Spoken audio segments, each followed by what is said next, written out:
Hello student, আমরা ভারতের প্রতিবেশী দেশ থেকে ক্লাস 8 এর সিলেবাস এটা মডেল কোশ্চেন 1 নতুন কোশ্চেন ব্যাংক 3 এর দাগের 1 এর কোশ্চেন দেখবে 294 পাতা। নেপাল পর্যটন শিল্প উন্নত কেন? প্রশ্নের মান কত? 2 নম্বর। সেই উত্তরটা কিভাবে স্টাইল করবে? ভূগোলের স্টাইল 8 থেকে যদি শিখো তুমি লেখার স্টাইল, নোটস হবে না, এটা লেখার স্টাইল শিখছো তুমি, তথ্য দিয়ে লেখার স্টাইল। নেপাল পর্যটন শিল্পে উন্নত কেন? নেপালের এমনি শিল্প নাই, লো ইস্পাত শিল্প ভালো না, পেট্রোরসায়ন শিল্প নাই, কিন্তু নেপালের একটা অর্থনীতির মূল, দেশটার অর্থনীতির মূল ভিত্তি হচ্ছে পর্যটন শিল্প। পৃথিবীর নানান দেশের লোক এখানে পর্যটন শিল্পের জন্য মানে দেখতে যায়, ঘুরতে যায়, ফলে নেপালের হোটেল ভালো চলে, নেপালের বাজারগুলো ভালো চলে, বিদেশি লোক অনেক জিনিস কিনে। এইটাই নেপালের অর্থনীতির একটা মেরুদণ্ড, পর্যটন শিল্প। ভূমিকা এইটাই কথাটা লিখবে, আমি নোট করছি না। নেপাল অবস্থান অবশ্যই ম্যাপে দেখাবে, কিন্তু উপর দিয়ে কেটে দিবে তুমি, এই সবগুলো আঁকতে শিখবে, যেটুকু প্রয়োজন সেটুকু করবো, আর আমি আঁকে দেখাবো না বেশি, কমপ্লিট ভারতে যাবোই না। এ কেটে দিলাম ম্যাপটা, এইখানটা আমি দেখাই দেবো নেপাল, এইখানটা লিখে দেবো নেপাল।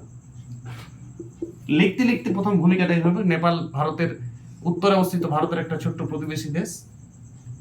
এই দেশটির অর্থনৈতিক পরিকাঠামোর মূল ভিত্তি হচ্ছে পর্যটন শিল্প। এখানে পর্যটন শিল্প উন্নতির কারণগুলি হলো, 1 নম্বর নেপালের ভূপ্রকৃতি। শুধু পয়েন্ট দিচ্ছি, নেপাল হিমালয়ের হিমাদ্রি হিমালয় এবং হিমাচল হিমালয়ের দুটো অংশ পায়। হিমালয়ের তো অনেক অংশ, হিমালয় তো ভারতের হিমাচল প্রদেশ উত্তরাখণ্ড থেকে একদম সিকিম পর্যন্ত গেছে, তার মাঝটা নেপাল দিয়ে গেছে, মধ্য হিমালয়টা পুরোটাই নেপালের অন্তর্গত।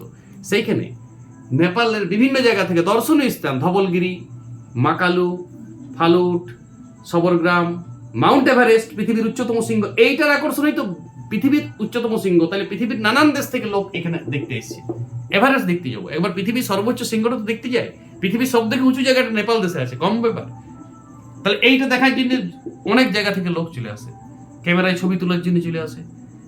ধবলগিরি, মাকালু, অনেক পর্বত শৃঙ্গ আছে। তাছাড়া এখানে এই সৌন্দর্য, এই যে বরফে আচ্ছাদন, সৌন্দর্য মোড়া, এই ছবিটা তোলার জন্য, এই পরিবেশে থাকার জন্য বছরের পর বছর নেপালে থেকে যায় লোক। এবং নেপালের যে অর্থনীতি প্রচুর সমৃদ্ধ লাভ করেছে এই পর্যটন শিল্প। নিজে লিখবে, আমি শুধু পয়েন্টগুলো বলে দিচ্ছি। ফিরে জলবায়ু দেখো, নেপাল উচ্চতা দেখো, সমুদ্রতল থেকে উচ্চতা ইয়ার প্রায় 3000 মিটার উঁচু, কোথাও 5000, কোথাও 6000 মিটার উঁচু। এই উচ্চতাতে উষ্ণতা গ্রীষ্মকালে গড় উষ্ণতা থাকে 15 থেকে 16 ডিগ্রি, মানে আমাদের যেমন শীতকাল। আর শীতকালে তো তুষারপাত, এই তুষারপাতটার মজা নেবার জন্য অনেকে যায়। বার্ষিক গড় উষ্ণতা 10 ডিগ্রি সেন্টিগ্রেড থাকে। এত সুন্দর ওয়েদার, এই শীতকালীন মরমরে ওয়েদার, ভারত থেকে লোক, যে কেউ পাকিস্তান থেকে লোক, নিরক্ষ অঞ্চল থেকে যারা গরমে আচ্ছন্ন, গরমে তারা নেপালে চলে যায় শীতকালে। মানে ওদের দেশে যখন অস্ট্রেলিয়া থেকে লোক চলে আসে, প্রচন্ড গ্রীষ্মের দাবাদর বাস থেকে সবাই উচ্চতার, নেপালে উচ্চতা আছে অনেক, সেই উচ্চতার নেপালে ছেড়ে গ্রীষ্মকালটা বরাবর থেকে যায় এবং নেপালের সৌন্দর্য উপভোগ করে। এইটাও একটা জলবায়ুটা এক্সট্রিম জলবায়ু, এটাও একটা কারণ। 3 নম্বর কারণ, এখানে যোগাযোগ ব্যবস্থা। প্রথমত রেলপথ, নেপালের কাঠমান্ডু থেকে রেলপথ আছে, একদম কাঠমান্ডু থেকে রেলপথ আছে, বিমান ঘাঁটি আছে পোখরাতে, অমলেখগঞ্জ এবং জনকপুর রেলওয়ে স্টেশন আছে। অমলেখগঞ্জ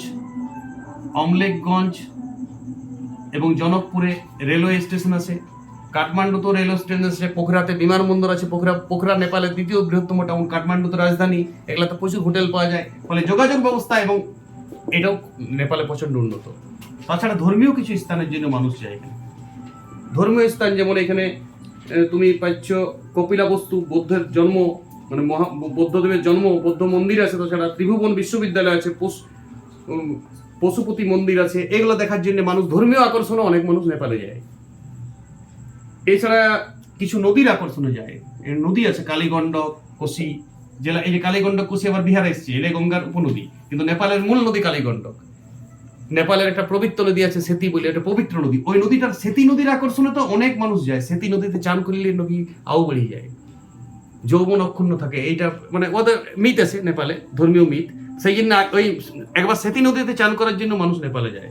নেপালের পবিত্র নদী সেতী, সব থেকে বড় নদী কালীগণ্ডক, যেটা আবার গঙ্গার বাম তীরের উপনদী হচ্ছে আমাদের, ওটাই বিহারে ঢুকছে এসে পরে। এই সকল কারণগুলোতে নেপালে পর্যটন শিল্পে উন্নত।